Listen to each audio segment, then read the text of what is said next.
This is My fingers are too small. just a really scary mask. It looks like the reject from like Madame Tussauds House of Wax. It looks like Mike Myers look as a like Michael younger Myers. person. Before it went like salt and pepper.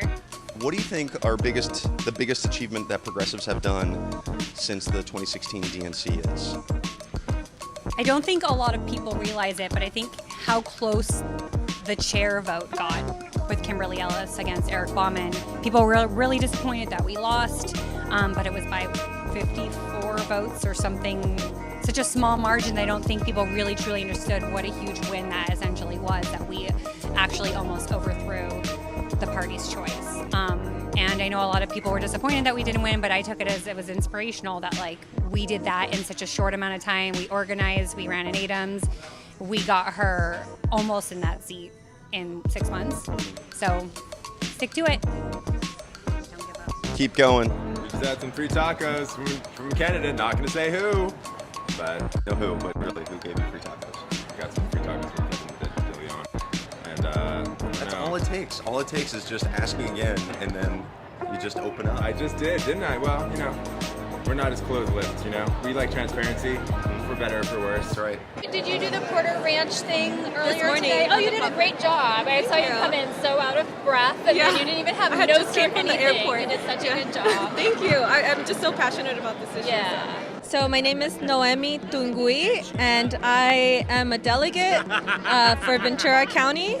I work for Food and Water Watch and Action. So as some people may know, the California Democratic Party has a platform. People, delegates are allowed to... The platform is like, it's kind of like a mission statement. I'm not sure if it's that specific. I hope so, but I know this is kind of like, this is what the California Democratic Party stands for. I submitted draft language to change one of the current platform languages. And so it basically talked about how we need to move towards renewable energy and away from using natural gas facilities. A lot of people now know about the Aliso Canyon gas facility and that it was the largest gas blowout leak in U.S. history that just happened 2 years ago. I went to Cal State Northridge when the blowout first happened, and our school told us we were completely fine, but I was still experiencing a lot of health issues. So, and this is still affecting people even though I don't live in the area anymore. So a lot of residents are actually coming this weekend to who aren't necessarily delegates, but who are going to come here to talk to the candidates and say, hey, this is affecting my life every single day that I breathe in my neighborhood. What are you going to do about it? Do you support the immediate shutdown? The governor, Jerry Brown has done nothing about this, but the next governor can actually do something, which would be to shut it down. And so we really want candidates to say we need to permanently shut this down now, not like how Henry Stern and others have said in 10 years. So I added that language in there to say that we need to permanently shut down the Aliso Canyon gas facility now. At first, they completely denied me. They said they were just going to reject it because it was more of a resolutions thing. And then somebody on the platform spoke up and said, no, we should listen to this young lady. Let's have her go on the side and have some dialogue with us and see what we can do. And so we were able to agree on some language, but the one that I really wanted to add about shutting it down was added. So I went back up, they called me back up, and it was approved, and so I'm really glad. Congratulations. Thank you. That's got to feel pretty good. Yeah, I feel pretty good to be able to, as a delegate, I got elected to represent, so that's what I'm doing. Noemi, thank you very much. Thank you for what you're doing. People might not know this, but you're the policy guy. You're the rules and regulations guy. My name is Joseph Pignon. I'm a project manager with a construction company. When progressives want to get something done, when I want to get something done, you're usually one of my first calls. I thank Bernie Sanders so much for bringing in this new wave of young progressives, but unfortunately they're very new to the process, and it doesn't matter how young they are, they're usually young, but most of them are very new to the Democratic Party, new to politics. So before Bernie Sanders, I was the chairman of the Environmental Commission in my city. I was the vice chairman of the Planning Commission. And I'm studying Robert's Rules of Order, and I've been a member of the party for a long time. So I know more of those substantive issues that go on, the rules, the in and outs, the strategy. And so I try to be helpful to the progressive wave, to the new young grassroots progressives as much as I can. And what is your goal for this weekend? Like, what does a successful weekend look like to you? We're going to see what's going to happen for U.S. Senate. I think that's going to be the big one happening because without this new wave of progressives, delegates, this wouldn't even be a question.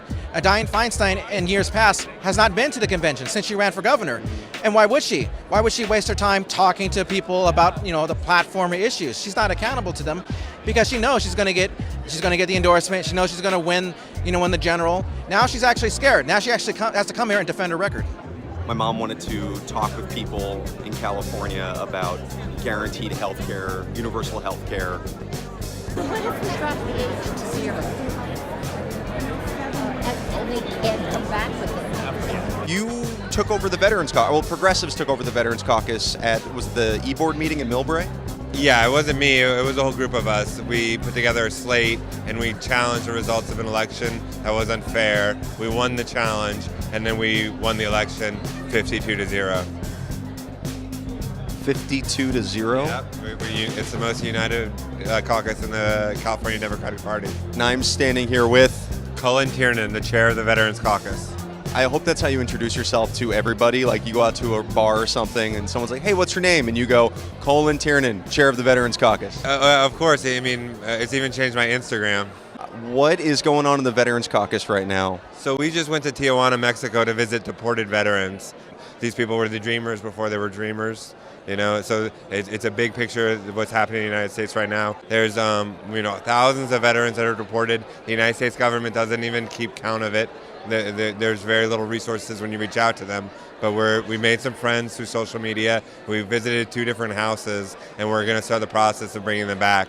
We've got congressional members involved, congressional candidates involved. We made all of the candidates running for governor make a pledge that they would pardon nonviolent criminal offenses to start the process of bringing them back.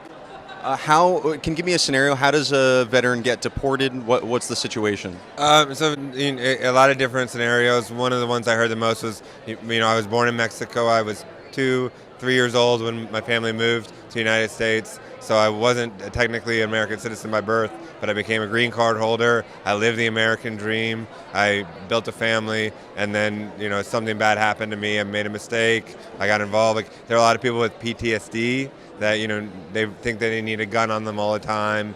They get in trouble with weapons, and then they get deported because of where they were born. So what's the next step? How do we get deported veterans back? The best thing to do is start lobbying your congressman, start making it an issue. I've Congressman Ro Khanna. We had Tulsi Gabbard there yesterday talking about it. So reach out to other states. Let people know. There is legislation that's been put forward to make it so that you become a citizen once you serve in the military, and efforts like those, and reaching out to your governors and seeing what you can do.